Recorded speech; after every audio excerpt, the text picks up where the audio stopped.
How's everybody doing today, folks? It's another day here on the Inside Sales Show. Did I sound like a used car salesman? Did I sound like it was like, come on down, I got to move these puppies, let's go. I got the speed, I got the cadence, I got the rhythm, and I've only got 15 seconds of airtime, so let's get my message across. Yes, I did sound that way. And you know, a lot of people do sound that way. It's crazy. If you sound that way, a little lesson to you, don't do that. Although ironically, I understand why you might do that, because whenever we start a sales call, especially on a phone call, right? It's like you're hungry as hell to have this phone call connection, because you get so few connections, result in something tangible, actionable, you know, a next step, another meeting. We want to have this call so I can have another call is really the goal, right?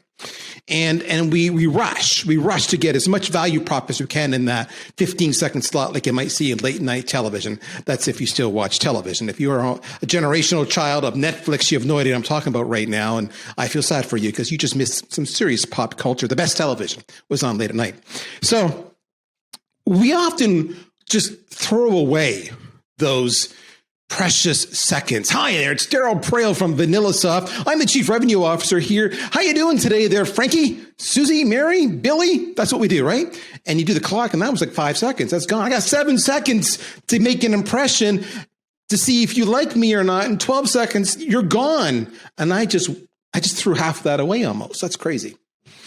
That's a lesson you learn early on. Don't waste that time. Too many of you. I know. I get the voicemails. I have the calls, and I'm like drumming my fingers on the desk, you know. Well, you do your thing. And I know I just have to get past it. You know, that's a bad habit. And bad habits are hard. One of the things I do in my job is I work with our sales team all the time to get rid of those bad habits. And it's remarkable because we sit and we talk about getting back to the basics, just selling 101.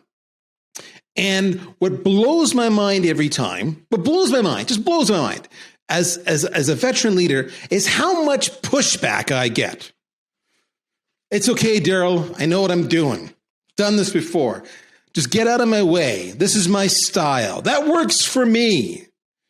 And I'm like, are you freaking stupid? Now, I don't always say that, although occasionally I've been known to say that. But in my mind, this is what every sales leader is thinking. When you say that, they're thinking this: you're a moron.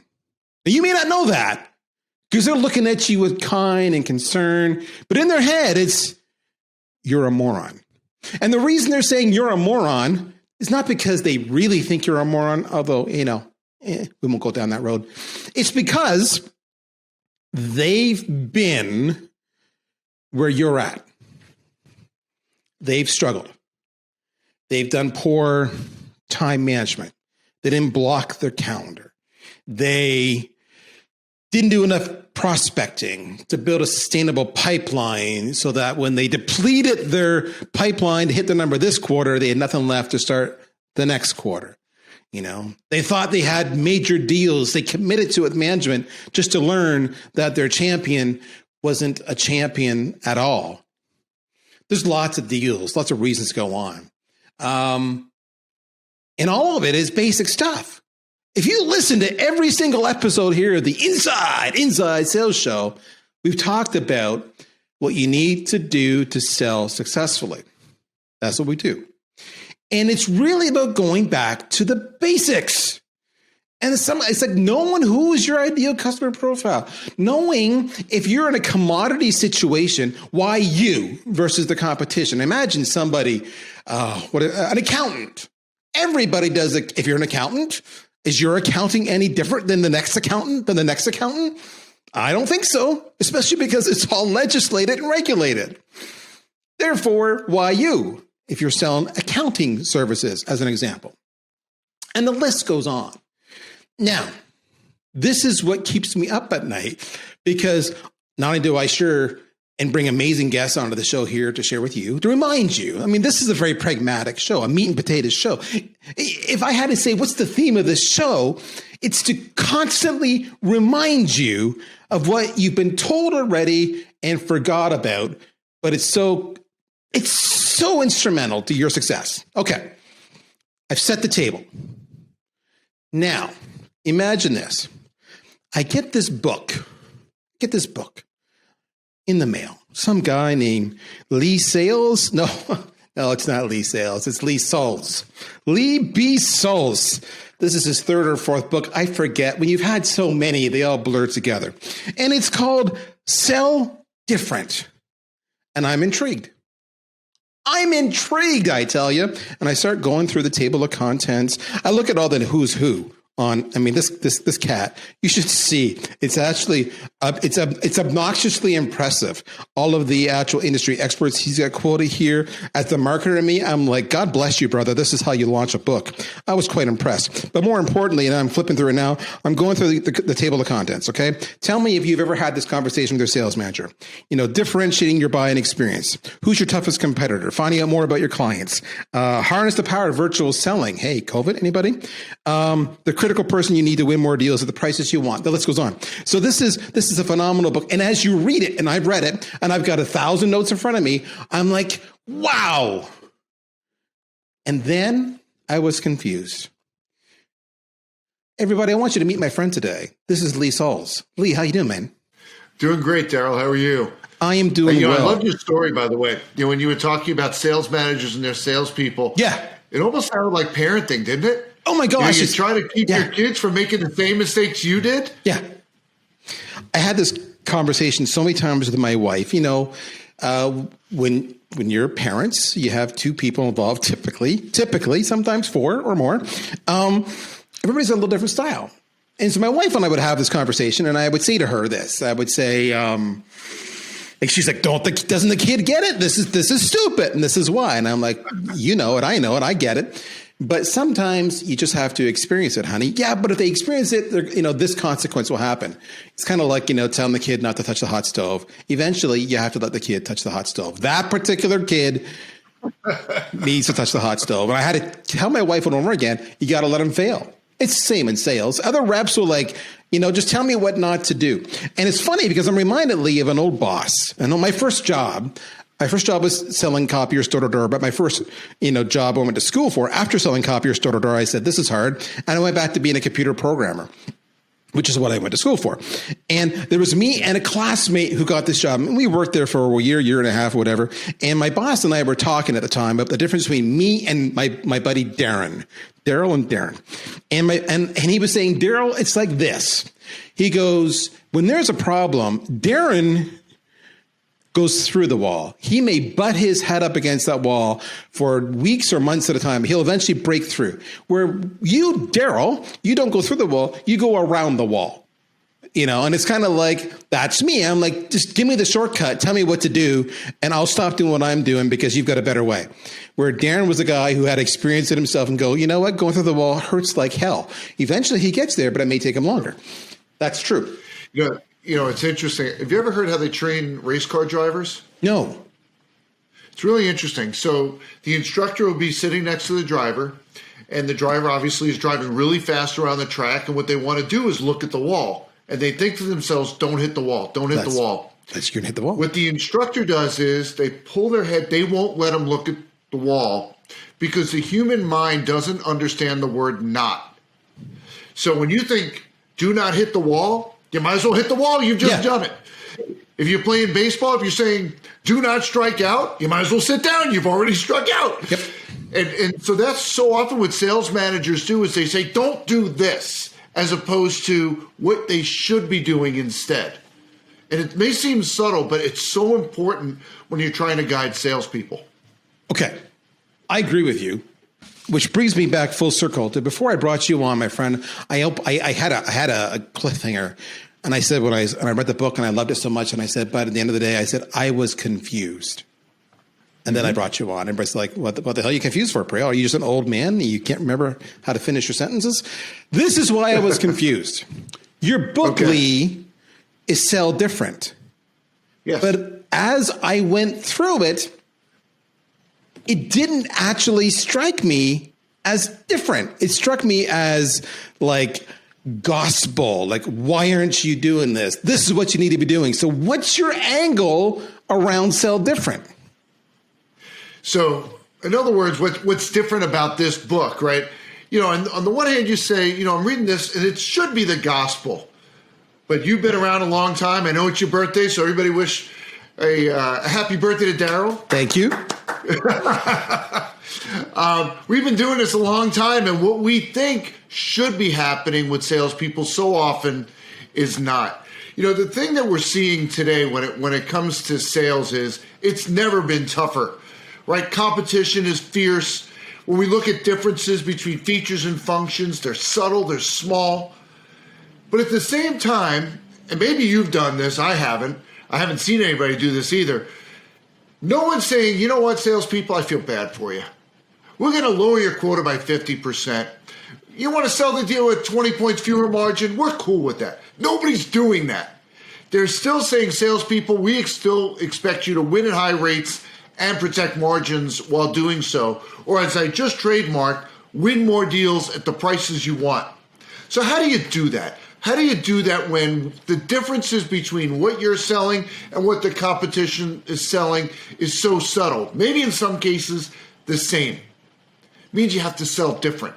It means you need to look at every touch point, every interaction you have between yourself and a buyer, and look for ways to outsmart, outmaneuver, and outsell the competition. And that's what I've done in Sell Different. So as you mentioned, how you generate leads, how you ask for referrals, how you even have a referral program, how you handle discovery meetings. Everybody wants to talk about increasing conversion rates. You'll know I won't use that word closing. I hate that word. But how do you increase conversion rates? Do a better job in discovery. How you sell virtually. When I wrote the book proposal, there wasn't a chapter on virtual selling. But then, like you mentioned, this little thing happened, the pandemic. Now there's a chapter on virtual selling. How you deal with the ultimate deal killer? Fear of change. So important. It's in every deal, and if it's not handled properly, you lose. And so much more. So it doesn't matter what you're selling, doesn't matter to whom you're selling. These strategies will help guide you to be effective and win more deals at the prices you want. Now, one of the things that I did, I'll give you a little peek into the kitchen. First round of editing, and this is not commonly done when editing a book. I sent it to my corporate clients, several of them. I said, I'm not looking for you to work in the grammar or the spelling. Here's what I want to know. What could you not implement based on how I described it? Because one of my goals with this book was for the reader to be able to read a chapter, say, I get it, and know how to put it into practice without paying someone like me to come in and do it. There's a lot of books out there where you read it, and there's no way you can implement it on your own. Not with Sell Different. That was the intent. I love that. So I'm going to describe what he just did a little more succinctly because it frames what we're about to talk about. If you're really happy with your results right now, then just hit fast forward or tune out or stop or go listen to another episode. If you're not happy with your results right now, then chances are what you need to do is sell different. And that's why this book matters. All right. Because what you're doing clearly isn't getting you the results you want. Let me set the stage. You open the book up with it was a fun story and it was a really relevant story. It connected with me because it wasn't about sales. It was about your family. It was about your son. And it was your son, apparently, is a fairly accomplished, or at least once upon a time, was a fairly accomplished baseball player. And he was being recruited by a variety of colleges.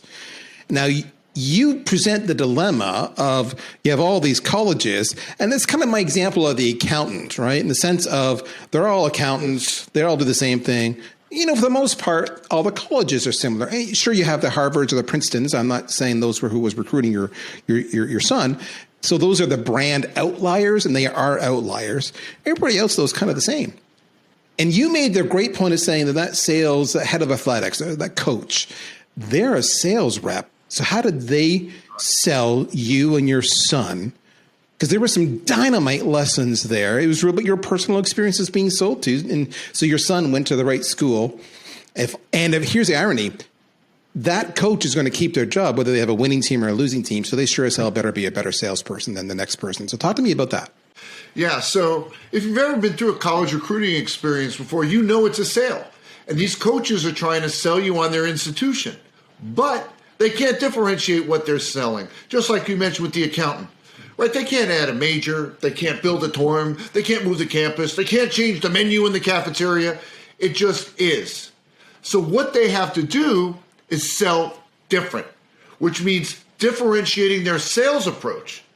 And Darryl, as I talk about in the book, some of these coaches were fantastic at it and some failed miserably. Now, you know when you first drive onto a college campus, as soon as you cross onto the border, your blood pressure jumps about 30 points? You know why that is? You do, because you read the book. I do. It's not the tuition. You can't find a place to park.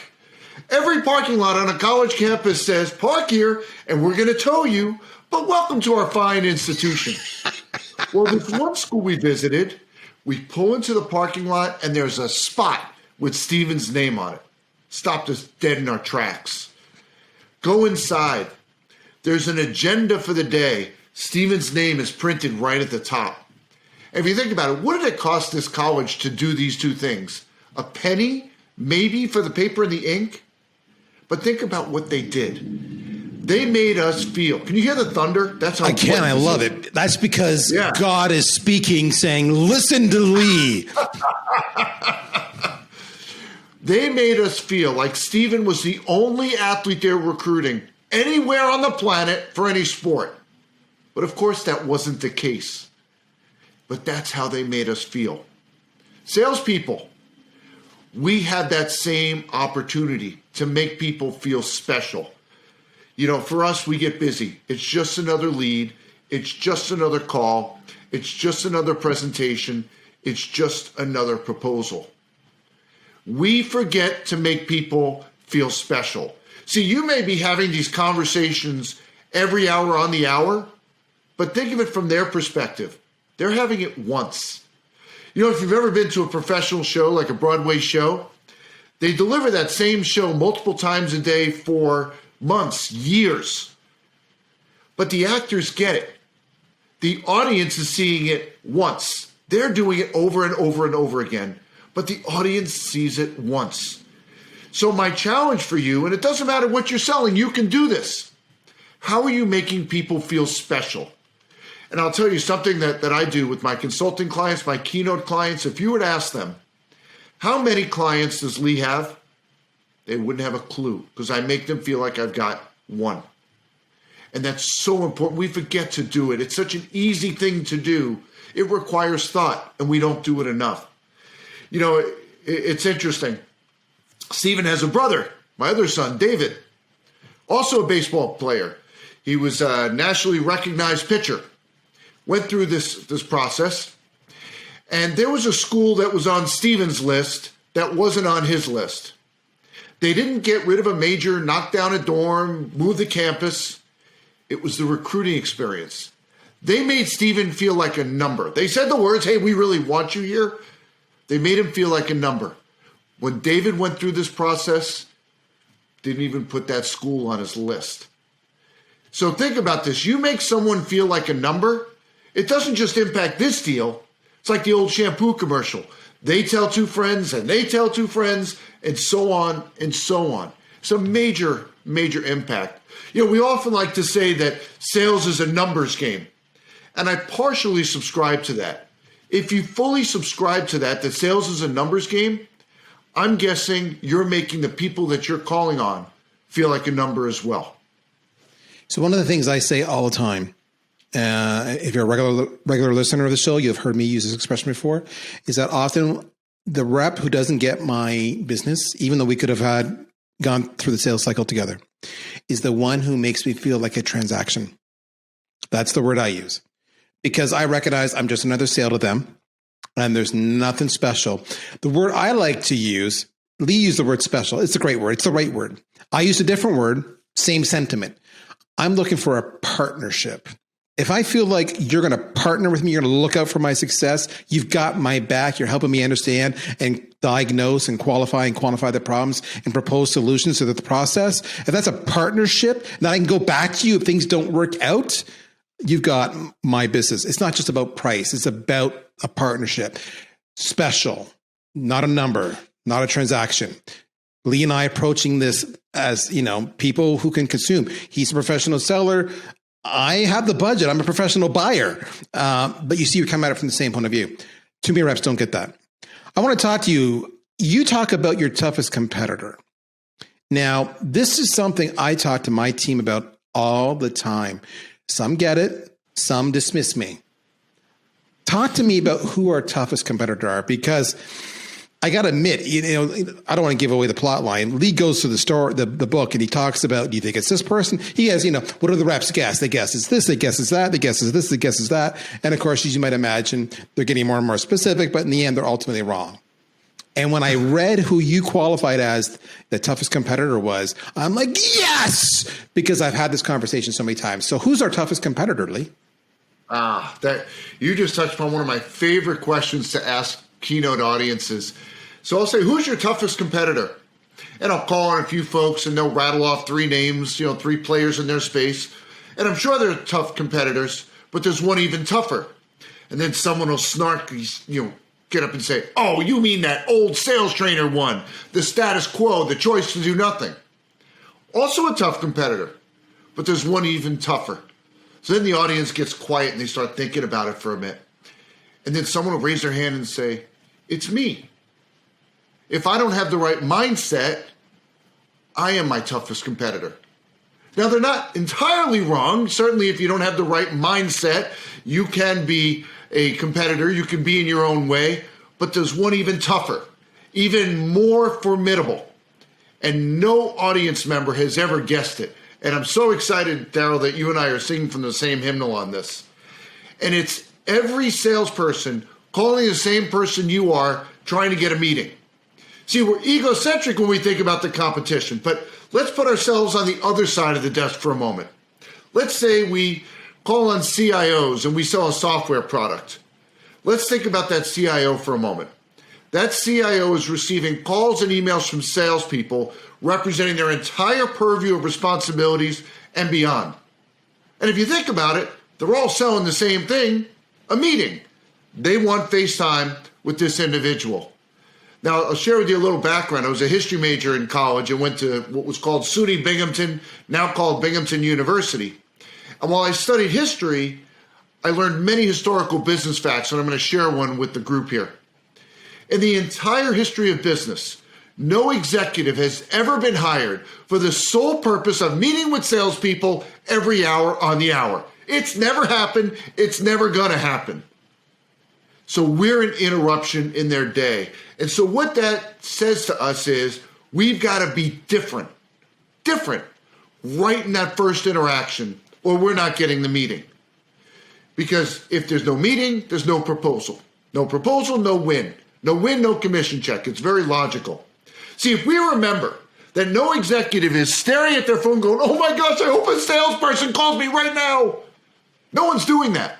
If we keep that in mind, that tells us we've got to be creative in our outreach. The thing about this is I am always hammering my team that you say all those people are calling the same decision influencer, and I agree with you.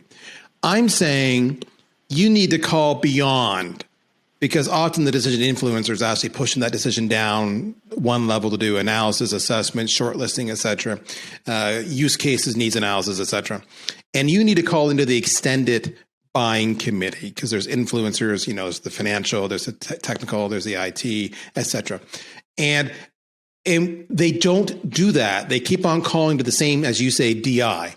And they're just noise with every other person. And now that person, the buyer, me, I just get tired of it. I stop responding. Whereas if they go down to where no one else is, two things are going to happen. One, they're going to find out that, yes, they're looking for it. In fact, there's even a couple of initiatives in the organization, not just us, but perhaps elsewhere, right, that could be part of this project. And they're going to give you those names. And then two, they're going to walk you into the DI and say, I've talked to Darryl and he passes the litmus test. I like Darryl. You should talk to Darryl. And that's what's going to happen, as opposed to trying to do a frontal assault.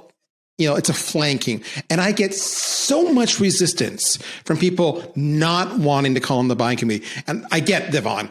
No, in my industry, the person I'm talking to is the only one that matters. In my industry, it's not how it works. Yes, they don't sign the check, but they have the influence. They make it happen, blah, blah, blah. And I'm tired, exhausted of hearing this excuse. So help me out here, brother. How do I convince my team and those who I work with that you have to do exactly what you're saying not to do, right? Don't go solely to the DI, go elsewhere. Well, I look at DIs as anyone and everyone who influences the decision to buy what you're selling. Yep. So it's folks at the middle level, it's folks at the higher level. But to your point, we need to be reaching out to all the people who could basically be involved in that decision-making process. The thing about sales is you don't get compensated or rewarded for hard work. You do get rewarded and compensated for being creative, strategic, smart in your outreach, because from that, you get results. Darryl, does that help you with your team?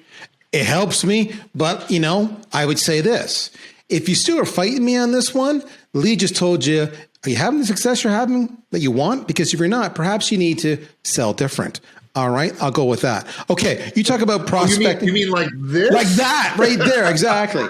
So you talk about, we're running out of time. I hit a few other things. One of the things I loved is you said is prospecting dead, because that's one of the complaints you hear all the time. Lee shares a little stat in the book. And again, I'm giving all of the good stuff away, but I'm actually not, because it's great stuff.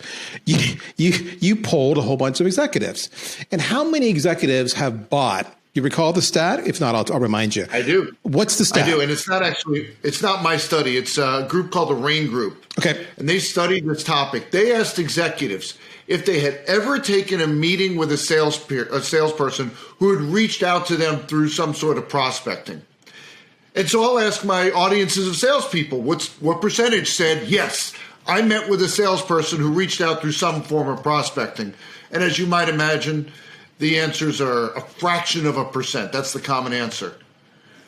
The actual answer is 82. 82% of executives said they took a meeting with a salesperson who had reached out through some sort of prospecting. But the study went a step further. They found the secret sauce.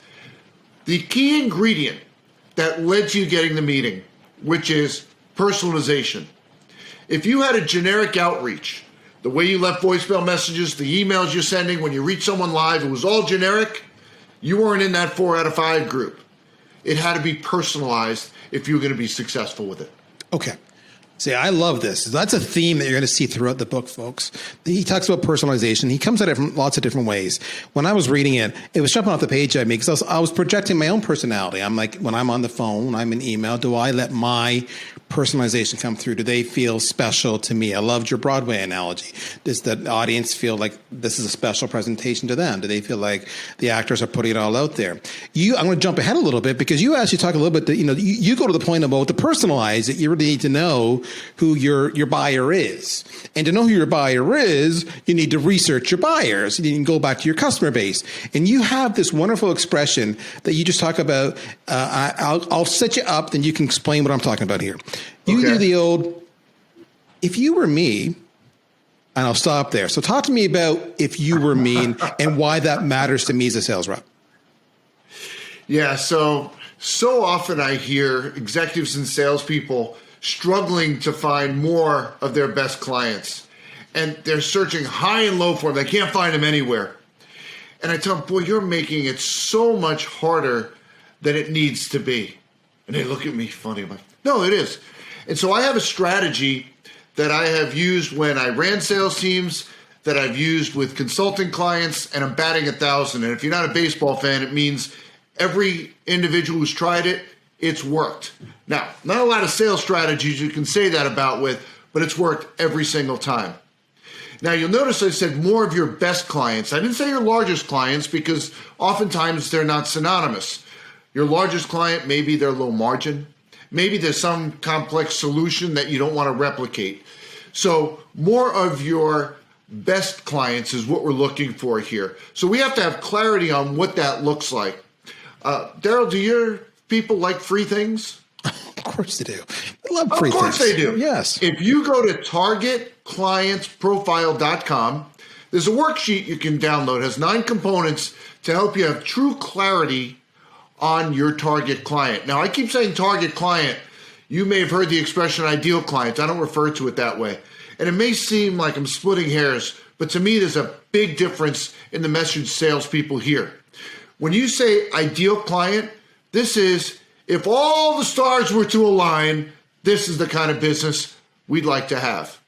Target client is this is the business to pursue every single day because this is who's going to see value in what we're offering. So now, once we have that clarity, because you need that clarity to use this strategy, here's what you're going to do. You're going to pick 10 clients that if you could stick them in a copier to replicate them, you'd do it in a heartbeat. Of course, we can't do that. And you're going to have a conversation, not an email, not a text. You're not going to leave a voicemail message. And during the conversation, you're going to ask one key question. So let me set it up for you. You know, Darryl, you've been working with us for a long time, so you're familiar with what we offer and the quality of what we offer. Now, here comes the question. If you were me, what associations would you be active in? What conferences would you attend? Outbound. What events would you go to? What would you be reading to meet more people like you? It's an open book test and we make it so much harder than it needs to be. People want to help you. They do, but they have to be asked. They really do. Now, you'll notice I wasn't upselling, I wasn't cross-selling, I wasn't asking for referrals, I wasn't asking them to serve as a reference. The only thing I was doing was asking them to take my hat, put it on their head for a moment, and share with me their counsel. So I told you I'm batting 1,000 with this strategy. Want me to give you a couple of examples? Sure. Okay. So this one client, there was a team that I was coaching, gave them the assignment, 2 weeks, have 10 of these if you were me conversations. Just before we were going to have our update call, get an email from their sales manager apologizing, saying, hey, Lee, we got busy. We only got 4 of these done, but I attached what we found. Darryl, 4 pages of notes from 4 conversations. What's he apologizing for? Yeah, exactly. Right? Then I had another one. This was an individual salesperson. Again, have 10 of these conversations in 2 weeks. He got 7 done. He had a 45-minute update for me of everything he learned in those 7 conversations. He found out about a technology council in his own backyard. Didn't even know it existed. Where all these CIOs were hanging out and he couldn't reach them. And his client says, you know, I can bring you as my guest if you'd like. Yeah. And then a few months later, he had an opportunity to present at that organization, an organization of folks he had been unable to reach. Now, one of those conversations he actually had in person, and his CEO was sitting next to him, didn't know about this strategy. So he posed the if you were me question. And then that night, I get an email from the CEO, a very short email. He said, Lee, I feel this is the question I've been missing for the last 15 years of my life. Thank you. Watched it in action today, nearly cried, spectacular. Folks, the strategy works. Remember what I said a little while ago that my objective with this book was to give you strategies that you can implement without paying another penny to do it? This is a perfect example of it. So folks, as you can tell, I'm a big fan of the book. And I'm a big fan of the book because if you're not having the success you want, the book title says it all. You need to sell different. Now, you have 2 options you can do here. You can ignore this and say that was an interesting or entertaining read, and maybe I'll follow Lee on LinkedIn, which, by the way, you should do regardless, and go to his website and download his content, which, by the way, if you want to go to his website, I believe is it Sales to learn about the book, right? it's selldifferentbook.com, and you can actually download the first chapter for free. Oh, look, he's got a dedicated book. There you go. But beyond that, you should go buy the book.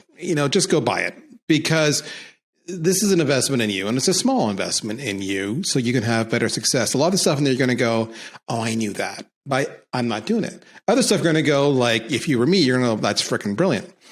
He's got I don't want to give it away, but he's got a whole chapter he mentioned on virtual selling. He's got a call out in the book. If you go to www.virtualsellingbestpractices.com, there's some more content there you guys can grab. I'm going to close on this. I wish I had time to drill down into this, but I was so, VanillaSoft, we're a sales engagement platform, and I was so thrilled to talk about in your prospecting section of the book, you talked about what I would call a cadence, others would call it a sequence. Talk about the whole, boy, you had a 16-day campaign of how to get in front of people. And what I found so intriguing in that 16-day campaign was you only had 2 emails and 1 LinkedIn touch. The rest were all phone-based. Now, I won't give it away. If you want to see what that 16-day campaign is to generate new business, you got to buy the book. So with that said, my friends, this is the one, the only Lee Salz. He's a rock star. Thank you, my friend, today for joining me online here on the Inside Sales Show. Good luck with the book. It's #1, right? It is. It hit bestseller, and it's rocking the numbers around the world right now. So there you go. The numbers don't lie. The audience is out there. Give it a review if you get the book. Lee would be most grateful. It's the right thing to do. But in the meantime, if you like this, we're going to do it again all next week. My name's Darryl. This is the Inside Sales Show. We'll talk to you next week. Take care. Bye-bye.